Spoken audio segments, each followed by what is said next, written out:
first time I sleep, I opened my eyes to take a peek, to find that I was by the sea, gazing with tranquility. Hello and welcome. As you can tell by the title, I'm the obsessed movie man, O.M.M. The movie that I've chosen to review today talks about the true story of one of the most heinous and despicable series of murders that have ever taken place in the San Francisco Bay Area. I am of course talking about the infamous Zodiac Killer, and the movie that bears his haunting name.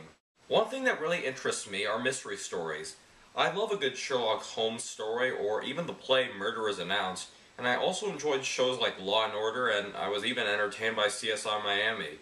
Then there are the real crime stories, ones that have to do with unsolved cases, cold case files if you will. Among them there was the Zodiac case, and it's possibly the most well-known one of all. For those who don't know, the Zodiac Killer was a sociopathic serial killer who stalked individuals in the San Francisco Bay Area. Not satisfied with the killings, the killer would confess his crimes to 911 operators and send letters to newspaper publishers that would detail his crimes. That's where the story starts off. At the San Francisco Chronicle, letters are received that are written by a man who takes credit for a group of murders. Included with the letters is a coded cipher. The writer of the letter demands that the cipher be printed on the front page or else he will go on a killing rampage. Keep in mind, this was real. This really happened. More letters are sent and the writer eventually gives himself the name Zodiac.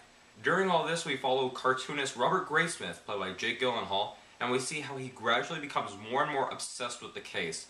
Other characters include writer Paul Avery, played by Robert Downey Jr., and police detective Dave Toschi, played by Mark Ruffalo.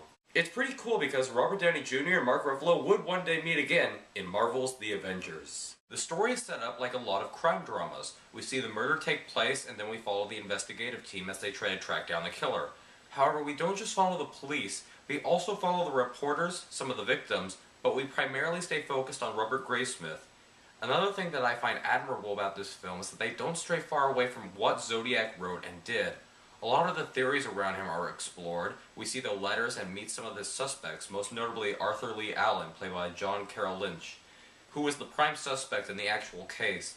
Lynch portrays a man who gives off the appearance of being a quiet man, but when you start listening to him, you realize that chills are running down your spine because of the out-of-place things that he says. He plays someone you could believe was the actual Zodiac. As I said before, we follow Robert Graysmith as the main protagonist, and as far as characters go, he is written really well. He's a typical Boy Scout trying to figure out anything he can about the Zodiac, but he's not doing it for fame or attention. He just wants to figure out who the Zodiac is and beat him at his own game. Robert Downey Jr. does a good job playing Robert Downey Jr. Paul Avery. In all seriousness, Downey has a real talent at playing smug smartasses. But I think in this movie we go more in depth with his character. He is a man who acknowledges that there are horrible things in the world, but at the same time he is also someone who thinks that he has seen it all and nothing phases him anymore. For the most part, it's true. When Zodiac starts his reign of terror, he's more surprised at what's happening than he is spooked. It's only when the Zodiac sends Paul Avery a threatening letter when we see Avery get legitimately scared. From there, his character spirals out of control into a petrified alcoholic who appears to be detached from the rest of the world. I think this was a very good performance that Downey gave, and it's possibly one of his best. Mark Ruffalo does a good job as Detective Toschi. Not a whole lot to say other than it's a great portrayal of an obsessed cop, but not necessarily the kind of one you would see in most crime films. He's not like Dick Tracy or Dirty Harry, he's just a normal cop who has to deal with all this pandemonium. One choice that I found pretty interesting was that numerous individuals played the Zodiac. A total of 4 actors played him. I think I understand the reasoning behind that. We get to see the Zodiac through his interactions with his victims.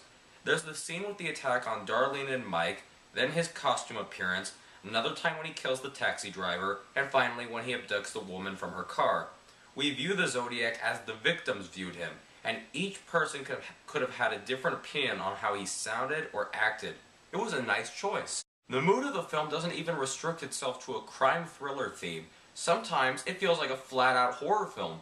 The opening scene with Darlene and Mike feels like something out of a slasher film of some kind, as does the scene with the Zodiacs appearing in the costume. By the way, let's talk about the Zodiac's presence in this film. I cannot imagine what it was like for the real-life victims to confront this madman, but after viewing the recreation of his crimes on film, I was terrified.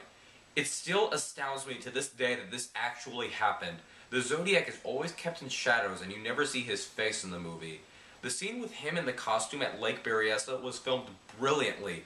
First off, how often do you see a killer in broad daylight? Very rarely. That alone is alarming. Second, the distance between the couple and the Zodiac is perfect. He doesn't move in slowly, they don't move back, both of them are afraid to move. This adds much more tension to the scene, and that tension builds when the Zodiac eventually does move in closer. The moment that freaked me out the most, however, was not the actual stabbing that was in the scene, but when one of the victims, Brian Hartnell, played by Patrick Scott Lewis, asks the Zodiac if his gun was even loaded. The Zodiac responds by simply showing Hartnell the gun and the bullets that were in it. I don't know why that moment freaked me out more than anything else, but it just goes to show how powerful that scene was. I think the overall theme of the film is obsession and the dangers it causes. The Zodiac is obsessed with being featured in the papers and killing, Avery is obsessed with his drinking habits, Toschi is obsessed with his job, and Graysmith is obsessed with finding out who the Zodiac is. We see the consequences that Graysmith, Avery, and Toschi face, and we feel so much remorse for these characters because in reality, they are all good people who have good intentions, but due to their obsessive habits, they end up losing so much.